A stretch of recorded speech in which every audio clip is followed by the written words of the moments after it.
You already know sleep is important.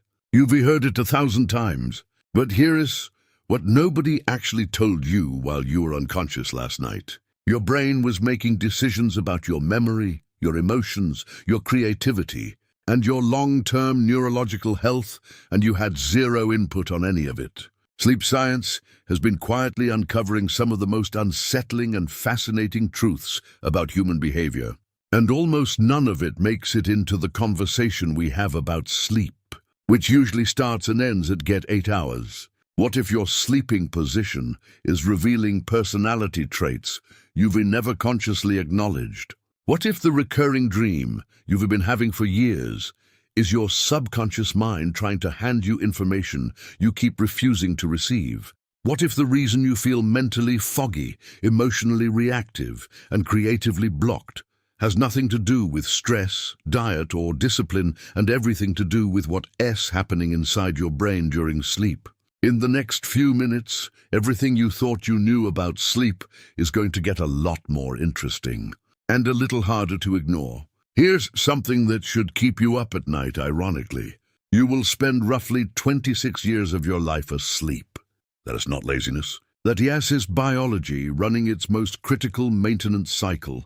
And if you've ever wondered why sleep deprivation feels like slow torture, the answer is hiding inside your own skull. Sleep science has made it clear skipping sleep isn't just making you tired. It is quietly dismantling your brain, one missed hour at a time. Here's what nobody tells you about the brain during sleep: it doesn't clock out.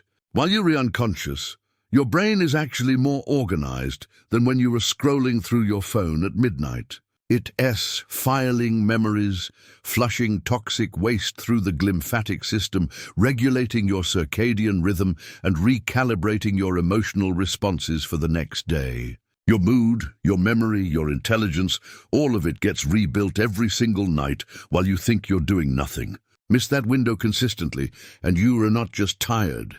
You're running on a damaged operating system. You probably never thought much about how you curl up at night, but your sleeping position is basically your body sending a memo to your brain.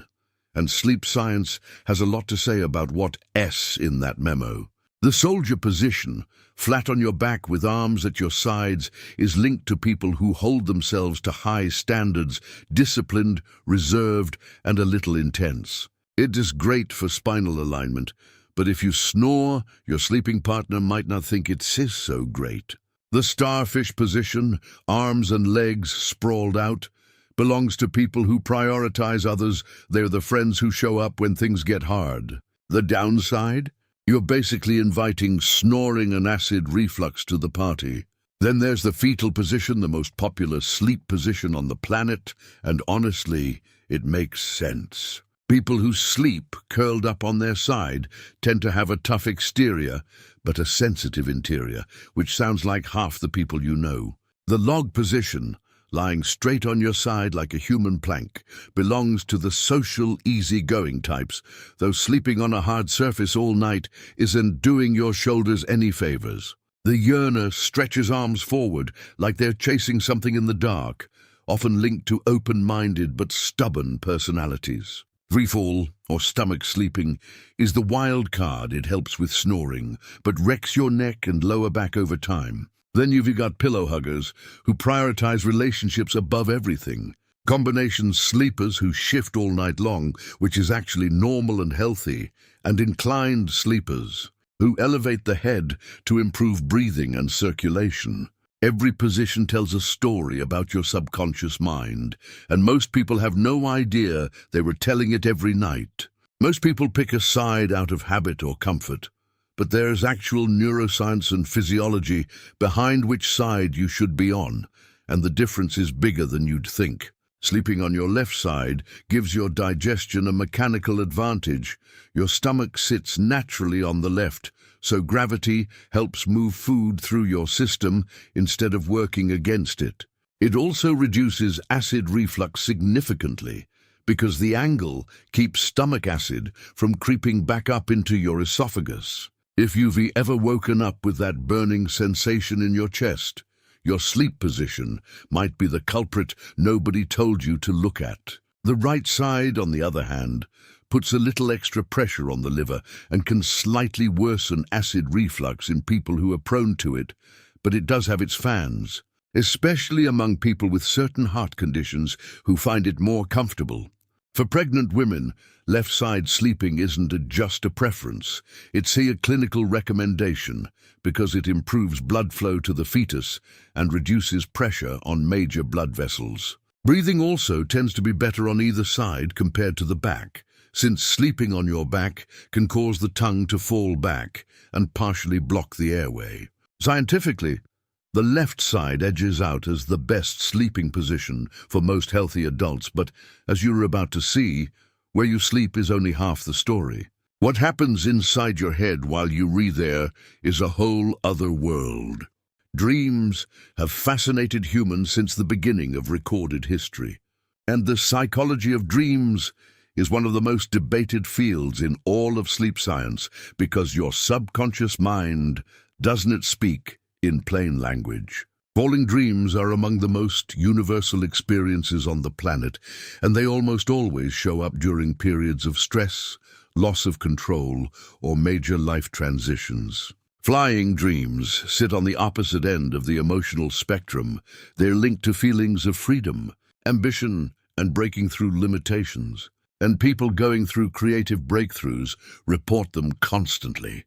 Being chased in a dream is your brain's way of dramatizing avoidance. Whatever you're running from in the dream is almost always something you're refusing to confront in waking life. Showing up naked in public is a classic anxiety dream tied to vulnerability and fear of judgment. Your subconscious mind staging your deepest social insecurities like a very uncomfortable theater production. Taking an exam you didn't study for usually appears long after school is over, triggered by any situation where you feel evaluated or unprepared. Teeth falling out is one of the most reported dreams worldwide and is consistently linked to anxiety, powerlessness, and concerns about appearance or communication. Meeting celebrities tends to reflect something you admire or desire that you haven't yet claimed in your own life. Death dreams, whether your own or someone else's, rarely mean what people fear. They almost always symbolize endings, transitions, and the psychology of dreams points to transformation rather than literal loss. And repeating dreams, those are your brain's persistence notifications, unresolved emotional material that keeps knocking until you finally open the door. Most people think they sleep fine, and most people are wrong. The mistakes that cause sleep deprivation aren't dramatic, they're quiet, daily habits that slowly erode the quality of your deep sleep without you ever noticing until the damage is already done. An inconsistent sleep schedule is probably the single most destructive habit of all. Because your circadian rhythm runs on precision, your brain expects sleep and wakefulness at the same times every day. And when you keep shifting those windows on weekends or late nights, you're essentially giving yourself chronic jet lag without the vacation. Screen time before bed compounds this by flooding your eyes with blue light that suppresses melatonin production, tricking your brain into thinking it's still midday when your body desperately needs to wind down. A warm bedroom is another silent saboteur. Your core body temperature needs to drop to initiate deep sleep, and a hot room fights that process the entire night. Caffeine consumed after 2 p.m. has a half-life of about 6 hours, meaning half of that afternoon coffee is still circulating in your bloodstream at midnight, actively blocking the sleep signals your brain is trying to send. Eating too close to bedtime forces your digestive system to stay active when it should be resting. Hitting snooze doesn't give you more rest. It gives you fragmented, low-quality micro-sleep that leaves you groggier than if you'd just gotten up. Alcohol before sleep feels like a sedative, but actually suppresses REM sleep, robbing you of the most psychologically restorative phase of the night. Exercising too late elevates cortisol and body temperature at exactly the wrong time. Long naps after 3 p.m. can disrupt your circadian rhythm enough to make falling asleep at night genuinely difficult. Sleeping with lights on, even dim ones, interferes with melatonin. And overthinking at night? That's not a personality flaw. That's an undertrained nervous system that never learned how to transition out of alert mode, and it's one of the most common insomnia causes hiding in plain sight. Your brain during sleep is not resting at so, running a series of programs so strange that if you witness them from the outside, you'd swear something was wrong. Sleep inertia is that groggy, disoriented fog you feel right after waking up, caused by your prefrontal cortex, the rational, decision-making part of your brain, being the last region to come back online. It's why the decisions you make in the first few minutes after your alarm goes off are genuinely some of the worst of your day. False awakening is even stranger. You dream that you've awoken up, gotten out of bed, made coffee, started your morning, and then you actually wake up and realize none of it happened. Your brain essentially ran a full simulation of consciousness while you were still completely asleep. Sleep talking happens during the transition between sleep stages and is almost always harmless. Even when the things people say are absolutely unhinged, the subconscious mind has no filter and no shame. Hypnagogic hallucinations occur right as you are falling asleep, flashes of light, voices calling your name, or vivid images that feel startlingly real, all produced by your brain as it shifts from wakefulness into sleep. Hypnopompic hallucinations are the same phenomenon on the way out appearing as you're waking up, often more disorienting because you're already half-conscious. Sleep paralysis explained simply as this: your brain wakes up before your body does, leaving you conscious but completely unable to move, frequently accompanied by a presence in the room that feels terrifyingly real, which is your threat detection system firing in a body that can respond. Exploding head syndrome, despite its alarming name, is a harmless but deeply unsettling phenomenon where you hear a loud bang or crash at the moment of falling asleep with no external source. And confusional arousals happen when someone wakes from deep sleep mid-cycle, appearing conscious but completely disconnected from reality, talking, answering questions, remembering none of it. Common sleep glitches, all of them, but your brain has even darker territory it sometimes wanders into.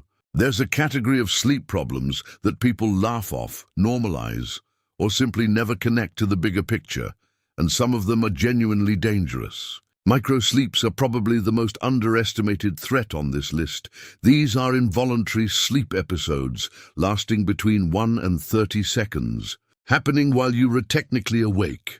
And they occur most frequently in chronically sleep-deprived people.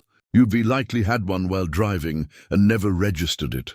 That's not dramatic, that's a documented cause of fatal accidents, and sleep deprivation is the engine behind almost every case.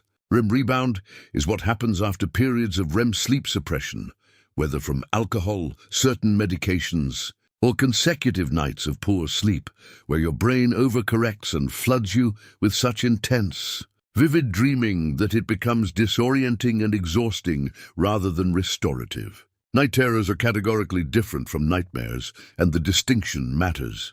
Nightmares happen during REM sleep and are remembered clearly upon waking. Night terrors happen during deep non-REM sleep, involve screaming, thrashing, and complete terror, and the person experiencing them has absolutely no memory of it in the morning.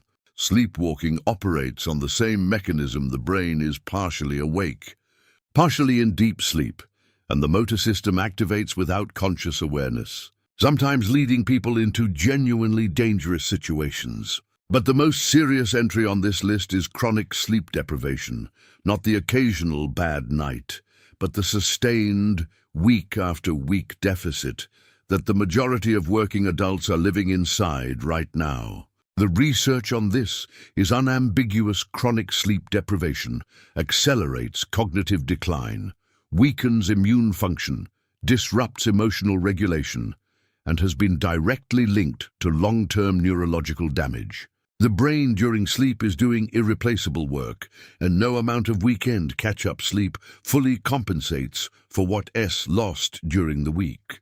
Lucid dreaming is one of those concepts that sounds like science fiction until you realize it's been studied in sleep labs with measurable, reproducible results, and that a significant portion of the population has experienced it at least once without knowing what it was. A lucid dream is simply a dream in which you become aware that you're dreaming while the dream is still happening. That moment of awareness, that sudden click of recognition inside a fully constructed alternate reality, is one of the most disorienting and exhilarating experiences the human brain can produce. It happens most frequently during REM sleep, when brain activity most closely resembles wakefulness, which is exactly why the line between the two states can blur enough for consciousness to slip through. The techniques people use to induce lucid dreaming are surprisingly systematic for something that sounds so mystical. Reality checks involve training yourself during waking hours to question whether you're dreaming looking at your hands, checking a clock twice, reading text, so that the habit eventually carries over into the dream state and triggers awareness. The wake back to bed method involves waking up after 5 or 6 hours of sleep, staying conscious for a short period, and then returning to sleep, capitalizing on the REM-heavy sleep cycles of the early morning, when lucid dreaming is most likely to occur. Once lucid, experienced practitioners report being able to control the dream environment with varying degrees of precision, changing scenery, summoning people, flying, rehearsing conversations, even working through emotional material consciously. Sleep science has documented all of this, and the psychology of dreams gets considerably more complex when the dreamer is an active participant rather than a passive audience. Sleep and psychology are so deeply intertwined that trying to separate them is like trying to separate weather from climate. One is constantly shaping the other in ways that aren't always visible on the surface. Anxiety is one of the most pervasive insomnia causes in the modern world, and the mechanism is almost cruel in its design. Anxiety activates your nervous system's threat response, which keeps you alert and vigilant, which is the exact opposite state your brain needs to transition into sleep. The more urgently you need rest, the more your anxious mind resists it, and overthinking at night becomes a self-reinforcing loop that can last for hours, keeping your cortisol elevated while your circadian rhythm quietly falls apart around you. This is why treating insomnia without addressing the underlying anxiety is like mopping the floor while the tap is still running. The subconscious mind during dreams is doing something that psychologists have debated for over a century, but are increasingly finding consensus around it: processing. Emotions that don't get fully metabolized during waking hours, grief, conflict, unresolved tension, things you pushed aside because there wasn't time resurfaced during REM sleep, in symbolic, dramatized form. Your brain during sleep is essentially running an overnight emotional integration session, which is why you sometimes wake up from a dream feeling resolved about something you went to bed confused by. Repeating dreams, specifically, are the brain's way of flagging material that hasn't been processed, yet the same scenario playing on a loop until the emotional charge behind it is finally discharged. Sleep habits, it turns out, aren't just physical hygiene. They are psychological infrastructure, and how well you sleep is one of the most honest reflections of what's actually happening inside your mind. Here's the thing nobody wants to admit: your sleeping habits reveal more about your brain than you think. The position you default to, the dreams that keep returning, the nights you lie awake with your thoughts running laps, none of it is random. It's all data. Your subconscious mind is extraordinarily honest, in a way your waking self rarely is, and sleep is the one context where all your carefully maintained defenses come down completely. Sleep psychology isn't just an academic curiosity, it is a mirror, and most people spend their entire lives sleeping next to it without ever looking at their reflection. So the real question isn't whether sleep science applies to you. It does. The question is what you're going to do with that information. Are you going to keep treating sleep like an inconvenience to be minimized? or start recognizing it as the single most powerful cognitive and emotional tool available to you, completely free, requiring nothing but consistency and intention. Your brain is doing extraordinary things every night. The least you can do is give it the conditions it needs to do them well. If this kind of deep dive into human behavior and the hidden mechanics of the mind is what you're looking for, you're in exactly the right place. Make sure you are subscribed and have notifications on, because what's coming next goes even deeper. You just traveled through 1/3 of your entire life, and most people never stop to examine what's actually happening there. Think about that for a second. Every night, your brain is filing memories, processing emotions, running diagnostics, and building the version of you that wakes up tomorrow. The quality of that process isn't luck.